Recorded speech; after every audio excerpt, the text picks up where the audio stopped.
अब देखिए क्या करें, हम मन महसूस के रह जा रहा है, अंदर से चाह रहे हैं कि अप्लाई कर दें, लेकिन आत्मा गवाही नहीं दे रहा है। दोस्तों यहाँ पे इंडियन पोस्ट ऑफिस के 30,000 पदों पे जबरदस्त वैकेंसी निकाली गई है। ऑनलाइन आवेदन होना भी शुरू हो गया, 3 अगस्त से 23 अगस्त तक चलेगा। मात्र 10वीं पास है ना, आप अप्लाई कर सकते हैं। यानी कि पोस्टमैन का भर्ती आया है, 30,000 पोस्टमैन की भर्ती। मैट्रिक पास है, अप्लाई कर सकते हैं। फीस भी नहीं लग रहा है ना ज़्यादा। जनरल और ओबीसी का मात्र 100 रुपया लग रहा है, एससी एसटी का वो भी नहीं लग रहा है। तो यहाँ पे दोस्तों इंडियन पोस्ट ऑफिस में आपने देखा होगा डाकिया का भर्ती आया है, ठीक है। यहाँ पे बीपीएम एबीपीएम कहा जाता है, ब्रांच पोस्ट मास्टर और असिस्टेंट पोस्ट मास्टर।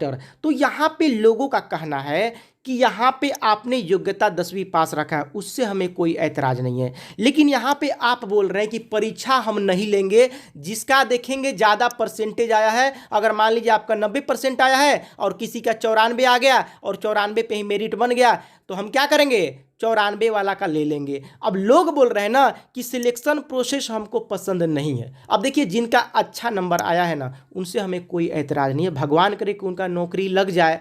लेकिन हम ये कहना चाह रहे हैं कि जिस देश में इतनी बेरोजगारी है, जहाँ पे लाखों स्टूडेंट पटना इलाहाबाद न जाने कहाँ कहाँ जा करके दिल्ली वगैरह में तैयारी कर रहे हैं, सरकारी नौकरी का तैयारी कर रहे हैं, उनको अगर पोस्टमैन का भी अगर जॉब मिल जाता है, इसमें भी 25-30 हज़ार सैलरी है, तो उनका कहना है कि ये भी बहुत है हमारे लिए। 52% आया है, किसी 60% है, किसी का 65% है, स्टेट बोर्ड में आपको पता ही है। तो इनका कहना है कि हमारा 65% जब था तब था, अब हमसे एग्जाम लेके तो देखिए, एक दफा हमसे एग्जाम लेके तो देखिए, हम 100 में 90 लाने की क्षमता रखते हैं, यह स्टूडेंट का कहना है। लेकिन सिलेक्शन प्रोसेस में थोड़ा बदलाव होगा तब ना जी। यहाँ पे देखिए हजारों लाखों नौकरियां निकल रही है इंडियन पोस्ट ऑफिस में, लेकिन यहाँ पे मन महसूस के रह जाता है, क्योंकि हमारा 60% आया है तो हम कैसे अप्लाई करें, हमारा होगा ही नहीं। क्योंकि यहाँ पे सिलेक्शन प्रोसेस में लिखा है साहब कि जिनका ज़्यादा नंबर आएगा उनका हम चयन कर लेंगे, हम परीक्षा लेबे नहीं करेंगे। आप कितना भी तेज हैं, हमको उससे मतलब नहीं है। मैट्रिक में अगर आप तेज रहेंगे तो वो चलेगा, मैट्रिक में जब आप तेज होंगे उसी के आधार पर देखा जाएगा, मतलब मेरिट उसी पे बनेगा है? तो हम चाह रहे हैं कि बच्चे भी खुश, सरकार भी खुश। अब लाखों वैकेंसी आई, लेकिन अब लोगों को ऐसा लग रहा है कि हमारा तो होगा नहीं, हमारा तो 65% है। अब बहुत अच्छा पढ़ाई कर रहे हैं, जब मान लीजिए जब आप हो सकता है कि 10th क्लास में कोई सीरियस होकर पढ़ाई बहुत लोग नहीं करते हैं, उनका 52, 55, 60% आ गया। अब जिम्मेदारी आ गई तो खूब पढ़ाई कर रहे हैं, नॉलेज भी अच्छा खासा जुटा लिए हैं, लेकिन क्या करें, सिलेक्शन प्रोसेस में ही वो चीज़ है ही नहीं, एग्जाम वाला बात है ही नहीं।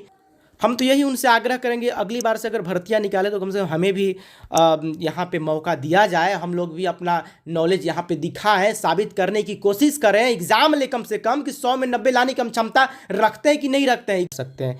तो कहने का मतलब है कि ये देखिए काम क्या होता है, टिकट और स्टाम्प की बिक्री करना है, डाक डिलीवरी करना है ना, सरकारी योजनाओं का प्रचार प्रसार करना है। तो आपका देखिए इंडियन पोस्ट ऑफिस में भर्ती निकली हुई है 30,041। एज मांग रहा है 18 से 40 के बीच में, ओबीसी से है तो 43 तक चलेगा, एससी एसटी से है तो 18 से 45 तक आप अप्लाई कर सकते हैं। और 10वीं पास, आपके नंबर के आधार पे आपका चयन किया जाएगा। साइकिल चलाने का योग्यता होना चाहिए, कंप्यूटर में नॉलेज होना चाहिए, डिग्री नहीं मांग रहा है। चयन होगा 10वीं के अंक के आधार पे, जिसका ज़्यादा नंबर होगा उसी के आधार पे चयन होगा। रिटेन इसमें नहीं होता है, मेल फीमेल दोनों अप्लाई कर सकते हैं। तो यही बात है दोस्तों, अब देखते क्या होता है। अब इसमें अप्लाई तो करेंगे बहुत लोग, क्योंकि भर्ती तो निकली है ज़बरदस्त। 30,000 भर्ती कोई कम नहीं होती है, 30,000 बहुत है।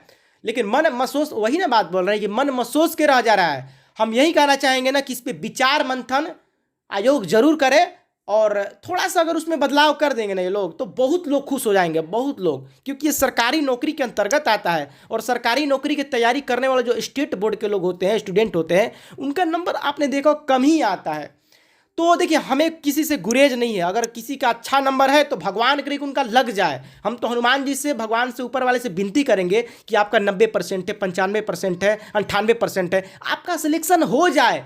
लेकिन कम से कम जो 52% लाया, 55% लाया, कम से कम उनको भी तो अधिकार दीजिए। कम से कम परीक्षा दे करके उनका आप जो नॉलेज है उसको थोड़ा परखिए तो सही, देखने की कोशिश तो कीजिए सही कि उनके पास कितना नॉलेज है, वो भी क्षमता रखते हैं। नंबर कम आ गया आप मैट्रिक में तो इसे जज थोड़े कर लिया जाएगा कि कितना नॉलेज है कितना नहीं है। तो यही बात है, थोड़ा सा हाथ जोड़ के विनती है, इस पर विचार किया जाए। बाकी आपको तो पता ही है कि भर्ती निकली हुई है, कल ही से नोटिफिकेशन पूरा वायरल किया जा रहा है। तो चलिए इस बात को यहीं पे समाप्त करते हैं।